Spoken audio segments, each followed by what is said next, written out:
தொண்டை நாட்டு தேவார தலங்களில் 23வது தலத்துக்கு வந்திருக்கோம். இந்த 23வது தலம் திருவேற்காடு வேதபுரீஸ்வரர் கோவில். பாலாம்பிகைன்னு அம்மனை சொல்லுவாங்க.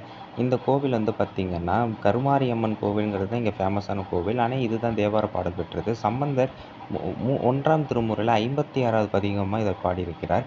அதேமாதிரி அகத்தியருக்கு திருமண கோலம் காட்சியளித்ததுனால இங்கே உள்ள வேதபுரீஸ்வரருக்கு பின்னாடி 2 பேருமே திருமண கோலத்தில் இருக்கக்கூடியதை இந்த கோவிலில் பார்க்கும்போது, அதுவும் பல்லவர் கால கோவிலில் இது நிறையாவே பார்க்கலாம்.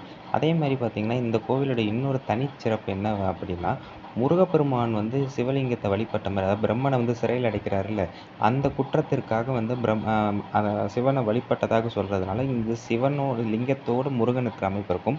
அருணகிரிநாதரும் இந்த கோவிலை நோக்கி பாடியிருக்கிறார். இது ஜெயங்கொண்ட சோழ மண்டலத்து புலியூர் கோட்டத்தில் தான் இந்த கோவில் அமைக்கப்பட்டிருக்கு.